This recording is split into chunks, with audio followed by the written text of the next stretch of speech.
गया जिले के दो विधानसभा क्षेत्र इमामगंज और बेलागंज में उपचुनाव को लेकर राजनीतिक सरगर्मी तेज हो गई है। इमामगंज विधानसभा का दो बार प्रतिनिधित्व करने वाले पूर्व सीएम जीतनराम मांझी गया से सांसद निर्वाचित हो चुके हैं और केंद्र में मंत्री हैं। खाली हुए इमामगंज विधानसभा के हो रहे उपचुनाव में उनकी पुत्रवधू एनडीए समर्थित उम्मीदवार हैं। पिछले विधानसभा चुनाव के दौरान जीतनराम मांझी को मदद करने रोशन मांझी को आरजेडी ने अपना उम्मीदवार बनाया। लोकसभा चुनाव के समय रोशन मांझी जेडीयू छोड़कर आरजेडी में शामिल हो गए। रोशन मांझी स्थानीय है, जबकि जीतनराम मांझी का परिवार इस क्षेत्र के बाहर के निवासी हैं। राजद उम्मीदवार के समर्थन में आज इमामगंज में इंडिया गठबंधन की बैठक संपन्न हुई, जिसमें औरंगाबाद के राजद सांसद अभय कुशवाहा भी शामिल हुए। इमामगंज विधानसभा क्षेत्र औरंगाबाद संसदीय क्षेत्र के अंतर्गत आता है। श्री कुशवाहा ने कहा है कि पिछले 10 वर्षों में जीतनराम मांझी के द्वारा इस क्षेत्र में कोई काम नहीं किया, यहाँ तक कि अपने मुसहर समाज के लिए पीने की पानी तक की व्यवस्था भी नहीं की। वहीं राजद उम्मीदवार रोशन मांझी ने कहा कि पिछले चुनाव में हम श्री मांझी को जीत दिलाने में मदद किए थे, लेकिन उस समय उनके खिलाफ कोई मांझी उम्मीदवार नहीं था।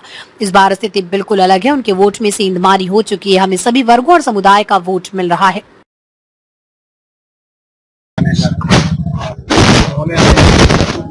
देखिए, कोई भी समाज के कोई हो, हैवी तब होते हैं जब उस समाज के लिए वहां पर कुछ किए हो। हमारे हिसाब से जब मैं लोकसभा चुनाव लड़ रहा था तो निश्चित तौर पर यह जरूर मानूंगा कि इमामगंज विधानसभा में रोशन मांझी जी मांझी समाज के बीच उठे बैठे, हरेक के सुख दुख में उनके साथ रहे। तो इसलिए हमारा मानना है कि यहां पर रोशन मांझी जी निश्चित तौर पर उनसे आगे हैं।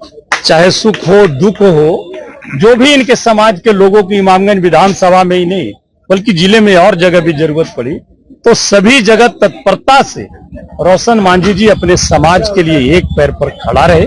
और आज से नहीं, तकरीबन ये 20-22 साल से राजनीति में है। मैं भी देख रहा हूं 22-24 साल से राजनीति में है।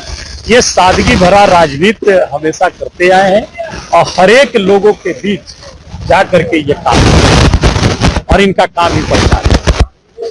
हर एक किसी अगर काम की पहचान, ऐसे लोग ये लोग बोलते हैं डबल इंजन है, केंद्र में भी मंत्री है और राज्य में भी मंत्री है, तो विकास के करेगा?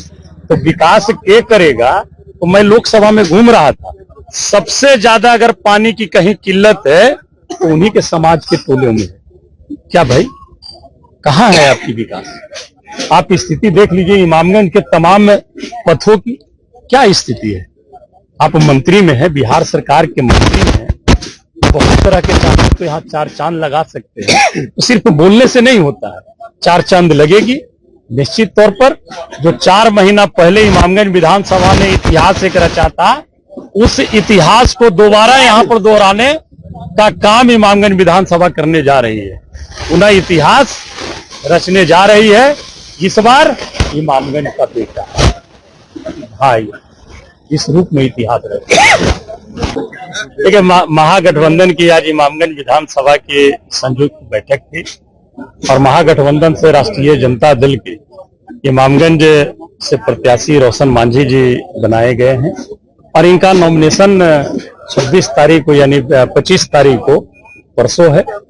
उसी की नॉमिनेशन के संबंध में और आगे की रणनीति के लिए हमारे प्रखंड कमेटी के और पंचायत अध्यक्ष के साथ आज संयुक्त बैठक महागठबंधन की हुई, जिसमें कांग्रेस पार्टी के, भारतीय कम्युनिस्ट पार्टी माले के, फिर वीआईपी पार्टी के सभी दल के लोग यहाँ पर एकत्रित हुए, नेता और कार्यकर्ता। और एक सुर से निर्णय लिया गया कि निश्चित तौर पर इस बार इमामगंज में नेता नहीं जीतेगा, इमामगंज का बेटा जीतेगा निश्चित तौर पर। और जो हम ये आवाज यहाँ पर देखा, ये आवाज अमूमन इमामगंज विधानसभा के आम आवाम में है और निश्चित तौर पर इस बार महागठबंधन की जीत सुनिश्चित है।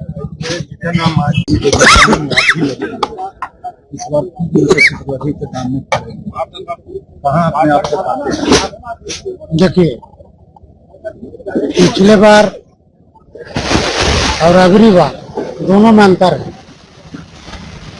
पिछले बार था कि एक भी मांझी उनके खिलाफ में नहीं लड़ा था और कोई कैंडिडेट नहीं था। हम ही लोग नहीं लड़े थे तो इसके पीछे और हम ही लोग उनकी मदद करके जिताए।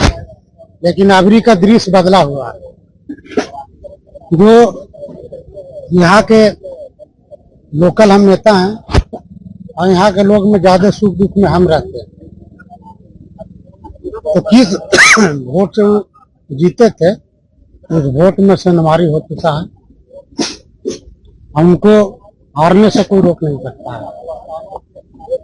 राजद के जनाधार वोट के अलावा और किस वर्ग का हर कास्ट का वोट हमको मिल रहा है, हर कास्ट का।